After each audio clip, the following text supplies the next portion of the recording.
အင်္ဂလိပ်စာကိုခုမှလေ့လာနေတဲ့သူတွေမှာလေအမှားတစ်ခုရှိရဲ့အဲ့ဒါဘာလဲဆိုရင်တော့ am is are do does has have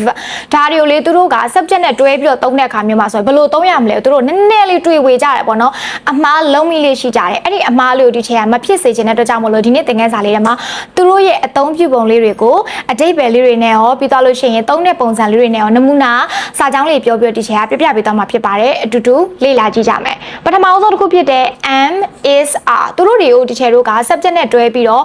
ဖြစ်တယ်ဆိုတဲ့အဓိပ္ပာယ်နဲ့သုံးလို့ရတယ်ဥပမာကျမကဆရာမတစ်ယောက်ဖြစ်ပါတယ်လို့ပြောချင် I am a teacher I am a teacher သူမကတော့တယောက်ဖြစ်ပါတယ်လို့ပြောချင် she is a student she is a student သူတို့တွေကတော့ engineer တွေဖြစ်ပါတယ်လို့ပြောချင် they are engineers they are engineers အဲ့တော့ဖြစ်ကြောင်းကိုပြောပြချင်တာသူတို့တွေကဘာဖြစ်ပါတယ်ဆိုတာပြောပြချင်တဲ့အတွက်ကြောင့်မလို့တချို့ကဒီသုံးလုံးတွဲပြီးတော့သုံးသွားတာပေါ့နော် am ရဲ့ is ရဲ့ are ရဲ့ပေါ့ဒုတိယတစ်ခုကကြတော့တချို့က has have သူတို့နှစ်ခုကကြတော့ဘယ်လိုနေရာမှာသုံးတာလဲဆိုရင်ကိုယ်မှာရှိတဲ့ပိုင်ဆိုင်တဲ့အရာတွေကိုပြောချင်တဲ့အခါမှာရှိတယ်လို့ပြောချင်သုံးတာဥပမာဒီချက်မှာပါရှိလဲဥပမာကိုယ်မှာ laptop ရှိတယ်ဆိုရင် I have a laptop ဥပမာကိုယ်မှာညီမလေးတစ်ယောက်ရှိရဆိုလဲပြောလို့ရလေ I have a sister ကျမမှာညီမတစ်ယောက်ရှိတယ် I have a sister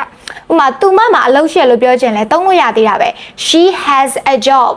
she has a job သူမမှာအလုပ်ရှိတယ်သူ့မှာအကောင်လေးရှိရလို့ပြောချင်လဲသုံးလို့ရတယ် she has a boyfriend she has a boyfriend အဲ့ညမှာဒီချေတို့က has နဲ့ have နဲ့ရှိကြောင်းပြချင်တာမို့လို့ဒီချေကထည့်ပြောသုံးသွားတာအဲ့ညမှာအရှိမပြောခဲ့တဲ့ ms r ကိုထည့်ပြောသုံးလို့မရပါဘူးအတိတ်ပဲတမျိုးဖြစ်သွားပါပေါ့နော်သုံးလို့မရပါဘူးနောက်ဆုံးတစ်ခုအနေနဲ့ do နဲ့ does သူတို့တွေကိုဒီချေတို့ကပေါ့နော်ပြုလုပ်သည်ဆိုတဲ့အဓိပ္ပာယ်နဲ့အသုံးပြုလို့ရကိုဘာလုပ်လဲကိုလုပ်လိုက်တဲ့ပြုလုပ်လိုက်တဲ့အရာကိုပြောချင်တဲ့အခါမှာ do နဲ့ does နဲ့ကိုသုံးပေးရမယ်ဥပမာဒီချက်ကအိမ်စာလုပ်တယ်ဆိုတော့ကိုကလုပ်ရတဲ့အရာတစ်ခုဖြစ်တဲ့ကြောင့်မို့လို့ I do my homework every day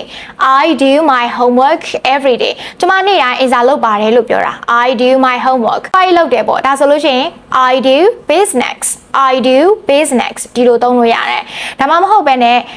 သူမလုပ်တယ်လို့ပြောချင်လဲဒီချိန်ကနေသုံးလို့ရတယ်သူမဆိုတော့ does နဲ့သုံးမှာပေါ့ she does housework သူမကအိမ်အလုပ်တွေလုပ်တယ် she does housework ဒီလောက်ဆိုလို့ရှိရင်တော့နားလည်သွားမယ်လို့ယုံကြည်ပါတယ်အခုလိုမျိုးလွယ်ကူတဲ့သင်ခန်းစာလေးတွေကိုအခြေခံကနေစပြီးတော့ပြန်အလန်စကားပြောနိုင်တဲ့အထိသင်ကျင်သေးတယ်ဆိုလို့ရှိရင်ဒီချက်မှာ join လို့ရတဲ့အတန်းလေးတစ်ခုရှိပါတယ်ပထမတစ်ခုကတော့အချိန်မပေးနိုင်တဲ့သူတွေအတွက်သင်တန်းကြီး9000ကျပ်လေးသွင်းရုံနဲ့ကိုအားတဲ့ချိန်မှာ video lessons လေးတွေကိုဝင်ပြီးတော့လေ့လာလို့ရမယ်အတန်းလေးဖြစ်ပါတယ်အဲ့အတန်းလေးကတော့9000ကျပ်ထဲပါတစ်ခါပဲသွင်းရုံနဲ့သင်ခန်းစာအများကြီးကိုဝင်ပြီးတော့ကြည့်ပြီးတော့လေ့လာလို့ရမယ်ဒုတိယတစ်ခုကကြတော့ဒီချက်က VIP students တွေအတွက်ဒီချက်ကရည်ရွယ်ပေးထားတဲ့အတန်းလေးဖြစ်ပါတယ်အဲ့ဒီအတန်းလေးကကြတော့ပြည်ပရောက်နေတဲ့မြန်မာတွေပဲဖြစ်ဖြစ်ပြည်ပထွက်ခါနီးပေါ့နော်စလို့အင်္ဂလိပ်စကားပြောလိုအပ်နေတဲ့သူတွေပဲဖြစ်ဖြစ်ဒီချက်သူတို့လေးတွေအတွက်ကိုရွေးရတာပါအဲ့ဒီအတန်းလေးကတော့အတန်းတင်တဲ့ကာလ2လအတွင်းမှာအပြည့်အလဲအင်္ဂလိပ်လိုမျိုးလေးပြောတတ်အောင်သူများပြောရင်လည်းနားလည်အောင်လို့ရည်ရွယ်ပြီးတော့သင်ကြားပေးမယ်အတန်းလေးဖြစ်ပါတယ်တင်တဲ့ကာလ2လဒီချက်ဖွင့်ပေးမှာပေါ့နော်တင်တဲ့သားလူဦးရေဒီချက်အများကြီးမတတ်မှတ်ထားဘူးတင်တဲ့သားလူဦးရေ9ယောက်ထဲနဲ့ဒီချက်က train ပြီးတော့သင်ကြားပေးသွားမှာဖြစ်ပါတယ် VIP လို့ပြောတဲ့အတွက်ကြောင့်မို့လို့ဒီချက်တို့ကဒီချက်ကိုယ်တိုင်ရနေပြီးတော့အထူးသင်ကြားပေးမယ့်အတန်းလေးဖြစ်ပါတယ် full skill လုံးသင်ကြားပေးမှာ speaking listening reading